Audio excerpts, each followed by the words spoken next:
ETF index mutual funds నేర్చుకుని stock మార్కెట్లో రాణించాలనుకుంటున్నారా? వెంటనే ఈ నెంబర్కి కాల్ చేయండి.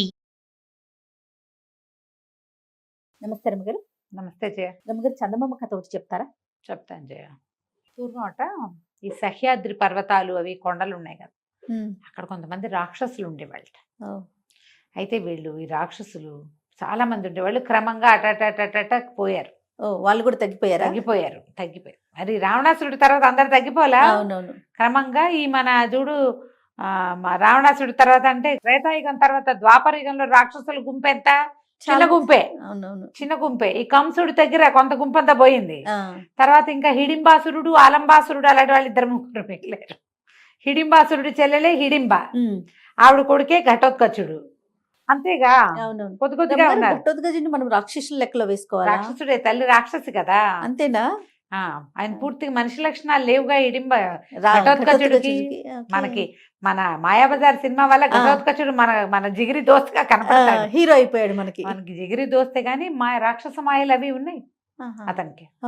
కానీ గుడ్ క్యారెక్టర్ కదా. క్యారెక్టర్ గుడ్డు అంటే ఒక మాదిరిగా గుడ్ అని చెప్పాలి. అదేలేండి, మాయాబజార్ పాండవుల కుమారుడు కాబట్టి మనుషులతోటి ఆయన ఏమి దుర్మార్గంగా ఉన్నట్టు అట్లా పెద్దగా ఏం కనపడదు మనకి. ఆయన భార్య కూడా రాక్షసే. అవునా? మరి రాక్షస జాతులని మనుషులతో పెరగలేదు కదా ఆయన, తల్లితో పాటు ఉండిపోయాడు. రాక్షస తల్లి ఆయన ఉన్నారు. వాళ్ళ రకం తక్కువ రాక్షసులు. మన కంసుడితోటి చాలా మంది వెళ్ళిపోయారు. తర్వాత కొద్ది కొద్దిగా మిగిలేరు. అక్కడక్కడ జాతులు చాలా తక్కువ. మన యుగాలు వచ్చేసరికి ఇంకా తగ్గిపోయింది. వాళ్ళకి ప్రవృత్తులు కూడా కొంత మారా, ఏవో కొంత భీకరాకారాలు అలాంటివి ఉండేవి. మన కథల్లో అక్కడక్కడ ఒక రాక్షసులు కనిపిస్తారు, వాళ్ళ కొద్ది మంది. ఈ రాక్షసుడు ఒకడు పైన ఉండేవాడు ఆ కొండ మీద. కింద కొండను అనుకుని చాలా పల్లెలు ఉండేవి. ఇతను ఏం చేసేవాడు, ఈ రాక్షసుడు కిందకు వచ్చి ఈ ఊళ్ళలో ఉన్న వాళ్ళ దగ్గర పడి, ఇవాళ నాకు అన్నం పెట్టండి, ఇవాళ నాకు కూర వేయండి, ఇవాళ నాకు పప్పు వేయండి అని తినేవాడు. వీళ్ళవే ఏవో వస్తువులు లాక్కెళ్ళిపోయేవాడు. వాడి పెద్ద భారీ పర్సనాలిటీ, వాడి భీకరమైన బలము, వాడి వదర్బోత్తనము, వాటితోటి జనాలు ఏం చేయలేక ఊరుకునేవాళ్ళు. ఇదే కాకుండా వాడితో ఇంకొక బెడద ఉండేది. వాడు మహాకాయుడు. కింద నుంచి ఆడపిల్లని ఎవరో, మీ పిల్ల నుంచి నాకు పెళ్లి చేయండి అని ఆ పిల్లని తీసుకునేవాడు. పిల్లని చేసుకుంటే వీడు అమిత తిండికి, వాడికి కావాల్సిన సారా కాచటానికి, వాడి ఇంట్లో పనులకి చచ్చిపోయేవాళ్ళు. తొందరగా ఆడపిల్లలు చచ్చిపోయేవాళ్ళు, వాడి దగ్గర పని చేయలేక పోయేవాళ్ళు.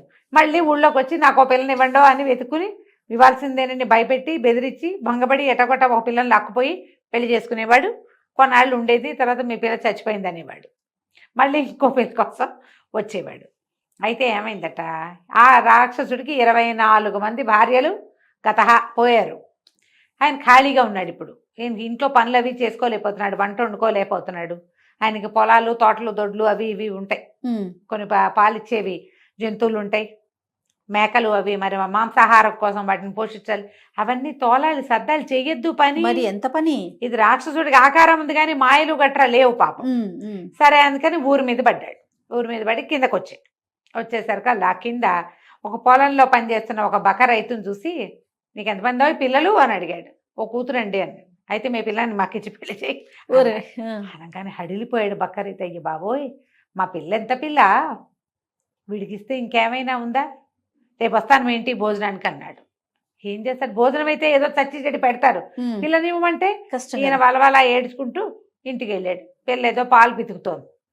ఒక గొడ్డు ఉంది, పాలగొడ్డు. వాళ్ళకి పాలు తీస్తూ, ఎందుకు నాన్న ఏడుస్తున్నామంటే, ఏం చేయనే, రాక్షసుడు వచ్చాడు, వాడికి నేనే కనపడ్డాను నా కర్మానికి, నిన్నిచ్చి పెళ్లి చేయమంటున్నాడు, నువ్వు చచ్చిపోయినట్టే, నీకేం లాభం లేదు అని ఏడిస్తే, ఆ మల్లిక ఆ పిల్ల పేరు, అది మహా తెలివైంది. పెళ్ళిడు వచ్చి 4-5 సంవత్సరాలు అయింది పిల్లకి. పిల్ల ఈడేరి 4-5 ఏళ్ళు ఏంటంటే ఓ 18 ఏళ్ళు 19 ఏళ్ళ పిల్ల అనుకో. అది గట్టిది, మహా తెలివైంది, పనిమంతురాలు. నాన్న అనవసరంగా ఏడవబాక నాన్న, ఒక ప్లాన్ చెప్తా, నేనే మాటలు మాట్లాడతానో అవే మాట్లాడాలి, నేను చెప్పిన పని చేస్తావా.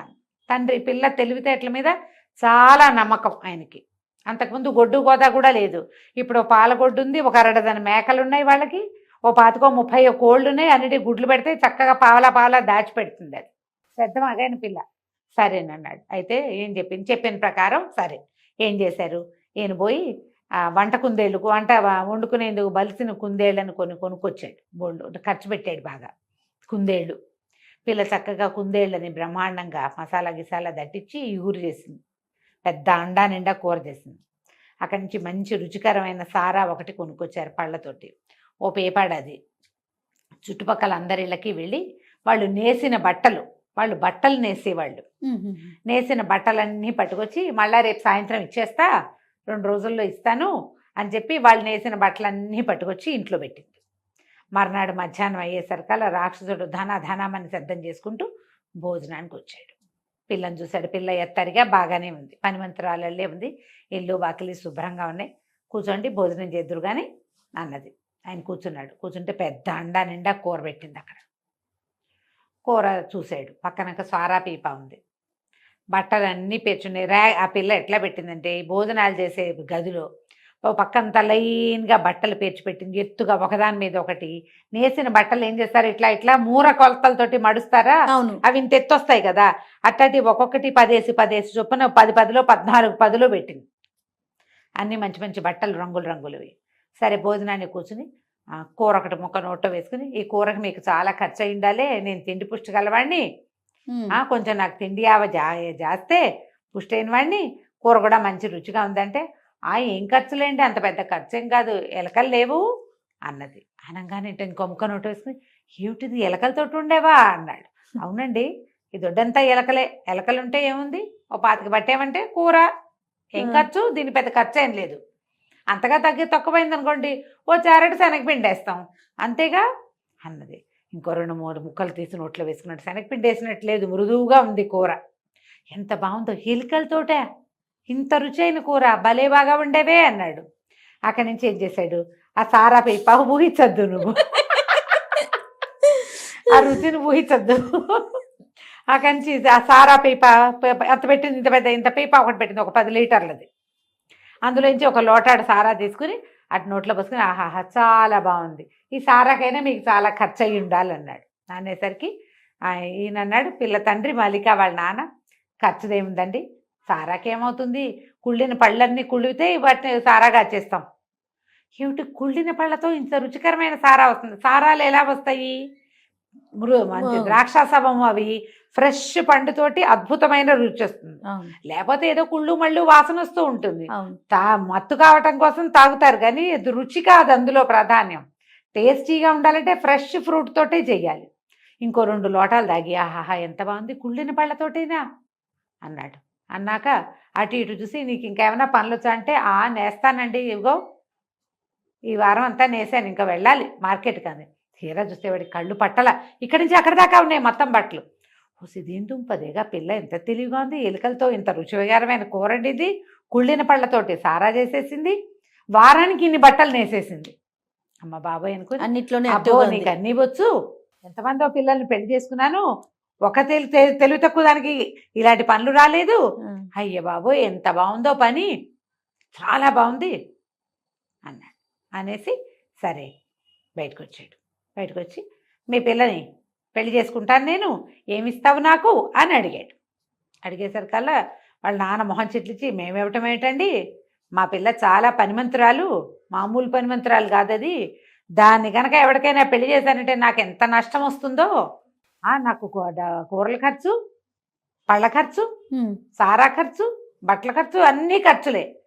ఆ పిల్లని పెళ్లి చేయటం అంటే డబ్బులు తీసుకుని కానీ చెయ్యను నేను. మా ఊళ్ళో షావుకారు గారికి భార్య పోయింది, పిల్లని ఇవ్వమని వెంబడబడుతున్నాడు, నా ఎత్తు ధనం పోసినా నేను ఇవ్వనన్నాను అనేసరికల్లా రాక్షసుడు అన్నాడు, ఏంటి డబ్బులు అడుగుతావా నన్ను, మీ పిల్లని రేపు పొద్దున్నే ఎత్తుకుపోతే నీకు దిక్కులేదు తెలుసా అన్నాడు.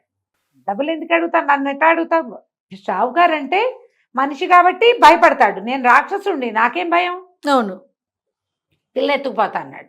ఎత్తుకుపోతా అంటే ఆయన అన్నాడు, మల్లిక వాళ్ళ నాన్న, ఓహో మీకు మా అమ్మాయి సంగతి తెలియదండి, మహామకురు అది, దాన్ని ముద్దుగా బంగారు తల్లిగా చెప్పి ఏమైనా చేయించవచ్చు, ఒక్కసారి దానికి కోపం వచ్చినా, కష్టంతో వచ్చినా, ముక్కలుగా కోసినా పని చేయదు అది, కోపం వచ్చిందంటే ఇక అంత పట్టు పని అంతే, దాంతో ముద్దుగా చేయించుకోవాలి, మీరేమిస్తారో చెప్పండి అనగానే బాగా ఆలోచించుకొని ఓ అమౌంట్ చెప్పాడు.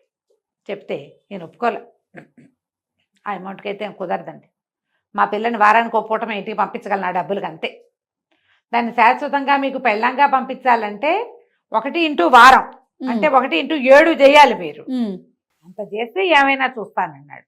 ఇక పెంచుకుంటూ పెంచుకుంటూ పెంచుకుంటూ పోయాడు. రాక్షసుడు అనుకున్నాడు బాగుంది, ఎంతో బాగుంది, మరి ఈ పిల్లని కనుక చేసుకుంటే తిండి ఖర్చు తగ్గిపోయింది, సారా ఖర్చు తగ్గిపోయింది, పైగా ఊపర్సే ఏమంటారు సోనేపే సుహాగా లాగా బట్టలు నేసేస్తుంది, అది బంగారంగా పై ఎత్తున బరి కదా. అక్కడి నుంచి మనకు బోళ్ళని గొర్రెలు ఉన్నాయి కొండ మీద, గొర్రె బొచ్చుతోటి శుభ్రంగా తివాసీలు గొంగళ్ళు కూడా నేసేస్తుంది పిల్ల. ఎంత డబ్బు, అవన్నీ ఆలోచించుకుని బోల్ డబ్బులు వస్తాయని సరేనని మొత్తానికి పెద్ద అమౌంట్ చెప్పాడు. చెప్పేసరికల్లా ఈయన అన్నాడు అలాగేనండి, మీరు ఇంటికి వెళ్ళిపోండి, ఈ పూట రేపు మొత్తం డబ్బులన్నీ తెచ్చిచ్చి మరి మా పిల్లని నిశ్చార్థం పెట్టుకోండి అని చెప్పాడు. మర్నాడు రాక్షసుడు సరేనని పెద్ద మోటాడు డబ్బులు పుచ్చుకొచ్చి ఇదిగో అమ్మాయి నిన్ను నేను కుదుర్చుకుంటాను పెళ్ళికి అన్నాడు. అనేసరికల్లా అని ఇదిగో మీ నాన్నకి ఇవి ఇస్తున్నాను అన్నాడు. మా నాన్న సంగతి సరే, మరి నా సంగతో అంది మల్లిక. నీ సంగతి ఏమిటి అన్నాడు. నాకు కావలసినట్టుగా నన్ను పెళ్లి చేసుకునేవాడు చక్కటి ఇల్లు ఒకటి కట్టి పెట్టాలి నాకు. నేను చెప్తా నాకు ఎట్లా కావాలో, ఏ గదిలో ఏముండాలో ఇల్లు. తర్వాత నాకు మెత్తటి పక్క కావాలి. ఓహో, ఈ పక్క ఎప్పుడు ఎలా కుదురుతుంది, ఒక ప్రత్యేకమైన వస్తువుతోటి పరుపు కుట్టాలి. ఆ పక్క మీద పడుకుంటే నేను సుఖంగా పడుకున్నానా ఎంత పనైనా చేస్తా, ఇప్పుడు చేసే పనికి 100 రెట్లు చేసేస్తా. హాయిగా పడుకోవాలంటే నాకు మెత్తని పరుపు, అద్భుతమైన పరుపు కావాలి, ఆ పరుపు కుట్టాలి. అంటే ముసలా మన రాక్షసుడు అన్నాడు ఏముందిలే, దీనికి ఇల్లు కట్టిస్తే ఆ ఇంట్లో మనమేగా ఉండబోయేది, అంతేగా, అలాగే అలాగే నేను బ్రహ్మాండంగా కడతాను ఇల్లు అని చెప్పేసి నది ఒడ్డున చక్కటి ఇల్లు దుంగలతోటి కర్రలతోటి అవి ఇవి అన్నీ వాడే కొండ మించి మోసుకొచ్చేసి టపా ఇల్లు కట్టించేసాడు. ఇప్పుడు మన మల్లికి పోయి ఇల్లు చూసి వచ్చింది. ఈ ఇల్లు ఎంతో బాగుంది, కొండ కింద ఇల్లు. సరే ఇప్పుడు నాకు పరుపు కావాలి కదా, ముసలమ్మ బాతీకలు పీకుతుంది. ముసలమ్మ ఈకలు పీకినప్పుడు వచ్చి బాతీకలన్నీ ఏరి దాంతో నాకు పరుపు తయారు చేద్దుగా నువ్వని చెప్పింది. ఈ బాతు ఈకలు పీకడం అంటే ఏమిటి, ఈ ముసలమ్మ ఎవరు, వీళ్ళకి సీజన్లో మంచు పడుతుంది. అప్పుడు వీళ్ళు ఏమనుకుంటారంటే చంద్రుడిలో ఉన్న ముసలమ్మ బాతీకలు పీకుతుంది, పీకి విసిరేస్తుందిట. అవన్నీ ఇట్లా పింజలుగా కింద రాలుతాయి. మంచుని బాతీకలు అంటారు. సరే నువ్వు బాతీకలు పీకే సమయానికి రా, నా పరుపు చేసి పెట్టు. ఆ పరుపు గనక నాకు సుఖంగా నచ్చిందా రేపే మన పెళ్ళి. ఓహో, ఈ రాక్షసుడు ఏమనుకున్నాడు 4 నెలలు ఆగుదాం ఏముంది మంచు పడేదాకా అని సరేనన్నాడు. ఇల్లు కట్టి తయారు చేసి పెట్టాడు. ఈ మల్లికి పోయి ఆ ఇంట్లో ఉండటం కూడా మొదలుపెట్టేసింది. ఆ ఇల్లు దాందైపోయింది. అక్కడి నుంచి మంచు పడ్డం మొదలుపెట్టింది. ఈ లోపల ఈ మల్లికి ఏం చేసింది, పెద్ద గుడ్డ సంచి ఒకటి కుట్టి పెట్టుకుంది సిద్ధంగా పరుపుకి. ఈ వీడొచ్చాడు రాక్షసుడు కిందకి, సన్నగా మంచు పడుతోంది, బాతీకలన్నీ పడుతున్నాయి కదా, అవన్నీ ఏరి సంచిలో వేయమంది. వంగి లేచి ఏరటం అంటే సింపుల్ ఆ పని, వీడు వేసినట్టే కరిగిపోతోంది. చివరికి మొత్తానికి ఆ రోజు సాయంత్రానికి ఆ పరుపు నిండింది. నిండాక ఈ అమ్మాయి ఏం చేసింది, దాని అంచులు మడిచి టకటకా చేత్తో కుట్టేసి పరుపుని లోపల లాక్కుపోయి, ఆ మంచు వేసిన పరుపుని లోపల లాక్కుపోయి ఒక చోట పెట్టి దాని మీద 2-3 బొంతలు పరిచి ఈ రాత్రికి నువ్వు ఇక్కడే పడుకో, అదెంత సుఖంగా ఉందో నువ్వు తెలుసుకుంటే రేపొద్దున మనం పెళ్లి చేసుకుందామంది. మరి పిలిచింది కదా సరేనన్నాడు. పైగా తను కుట్టిన పరుపు, తను ఏర్పాటు చేసిన పరుపు, పొద్దున్నుంచి సాయంత్రం దాకా ఆ మంచు పింజలు ఏరి వేళ్ళు కాళ్ళు కొంకర్లు వాడికి. వంగి లేచి చేయదు, ఎందుకు వంగాలి వెయ్యాలి. సరే మంచం మీద ఆ పరుపు మీద పడుకున్నాడు. 1 గంట గడిచేసరికి వీడికి తెలిసింది పరుపు చల్లగా ఉంది. రెండోది ఏమిటో తడిగా కూడా ఉందేమో అని అనిపిస్తోంది. ఎటు తిరిగినా పరుపులోంచి వెచ్చదనరాల, బయట మంచు పడుతుంటే లోపల మంచు పరుపు మీద పడుకున్న వాడి పరిస్థితి ఎట్లా ఉంటుంది, అటు దొర్లి ఎంత దుంపదెంచుకున్నా ఆ పక్క వెచ్చబడదే. ఆ పైన బొంతలు లాక్కుని కప్పుకుంటున్నాడు. ఆ బొంతలు ఉన్నది దేని మీద, మంచు మీద. ఆ పక్క నుంచి చల్లదనం, ఈ పక్కన చల్లదనం, వాడికి పక్కటెముకలు భుజాలు కాళ్ళు అన్ని పిచ్చ నొప్పులు చేసేసినాయి. పైగా రాత్రంతా పగలలా వంగి లేచి ఉన్నాడా, వీపు పట్టేసింది, పక్కటెముకలు నొప్పులు, బోన్స్ అన్ని జాయింట్లన్నీ నొప్పులు వచ్చేసినాయి. తెల్లవారి లేచి నుంచుంటే అసలు వాడి వల్ల కాల. ఎటాగో ఈడ్చుకుంటూ కొండ మీదకి వెళ్ళాడు. ఈ పరుపు మీద పడుకున్న నా పరిస్థితి ఇదైతే రేపొద్దున అదేం పని చేస్తుంది? నేనే ఇట్టన్నాను. ఈ మల్లికను తెచ్చుకుంటే సుఖం లేదనిపించడం మొదలుపెట్టింది. అసలు ఆ ఒళ్ళు స్వాధీన పడలా. ఎవరికైనా మనసు చల్లదనం రాక్షసుల్ని కూడా లొంగదీసేస్తుంది. సరే 2 రోజులు 3 రోజులు అయ్యాక వీళ్ళకి తెలుసు వాడికి ఏం జరిగిందో. వాళ్ళ ప్లాన్ అదే కదా. అదే ఈ మల్లిక వాళ్ళ నాన్న వెళ్ళి, ఏమండి మా పెళ్లి కూతురు సిద్ధంగా ఉంది, ఆ పరుపు ఎంతో బాగా కుట్టేట మీరు వస్తే పెళ్లి చేసుకుంటానంటుంది, మా అమ్మాయి సిద్ధంగా ఉందంటే, ఇప్పుడు నా వల్ల కాదు, తర్వాత వస్తానన్నాడు. అనేసరికల్లా సరే అని వెళ్ళిపోయాడు. మళ్ళీ 4 రోజులకు వచ్చాడు. ఏమండి వచ్చి పెళ్లి చేసుకుంటారా అన్నాడు. అనేసరికల్లా రాక్షసుడు అన్నాడు, పెళ్ళొద్దు గిల్లొద్దు, నా వల్ల కాదు, నేను చేసుకోను మీ పిల్లని పెళ్ళి, వెళ్ళిపో అన్నాడు. అనేసరికల్లా మల్లిక వాళ్ళ నాన్న అన్నాడు, అదేంటండి మీరు పెళ్ళికి ఒప్పుకున్నారు, ఊళ్ళో వచ్చిన సంబంధాలన్నీ తిరగొట్టాను నేను, ఇప్పుడు మానేసుకుంటే ఏమిచ్చి మానిపిస్తారో చెప్పండి. ఏదైనా ఇస్తే మాన్నట్టు, లేకపోతే మా పిల్ల మీ ఇంటికి వచ్చేస్తుంది, చెప్పు ఏమిస్తావో చెప్పు. ఏం చేయాలో తెలియలే రాక్షసుడికి. ఇక విసుగు పెట్టి లోపలికి వెళ్ళి ఇంత డబ్బు మూట పట్టుకొచ్చి పెట్టాడు.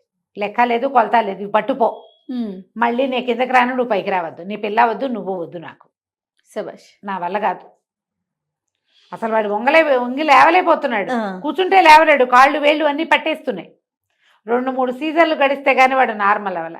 ఈ లోపల మల్లిక చక్కగా కింద హాయిగా వాళ్ళ నాన్నకి ముందు ఇచ్చిన డబ్బు, తర్వాత ఇచ్చిన డబ్బుతోటి తండ్రికి 10 ఎకరాల పొలం కొంది, 10 పాడిగొడ్లు కొంది, 25-30 మేకలు కొన్నది. తమ ఆస్తి చూసి వచ్చిన ఒక మంచి పెళ్లి కొడుకుని పెళ్లి చేసుకుని రాక్షసుడు కట్టించిన ఇంట్లోనే హ్యాపీగా ఉండటం మొదలుపెట్టింది. ఇక రాక్షసుడు ఏనాడు దిగలా. వాడికి వృద్ధాప్యం వచ్చేసింది. నీకు కీళ్ళ నొప్పులతోటి వృద్ధాప్యం వస్తుంది. పాతకాలపు కథ అయినా ఇందులో ఎట్లా చెప్పారు చూడు, ఎవరైతే చల్లదనానికి ఇబ్బంది పడతారో వాళ్ళు ఏం చేయాలి, ఇట్లా చల్లదనాల్లో తిరిగారా ఓల్డేజ్ వచ్చేస్తుంది తొందరగా కదా. సూట్ కానివి చేయకూడదు. ఈ కథలో మార్గం మాటలవే కదా, అది సారాంశం. అది చాలా బాగుంది. కథ కంచికి మనం ఇంటికి. చాలా బాగుంది రమ్మ గారు. నమస్తే. నమస్తే.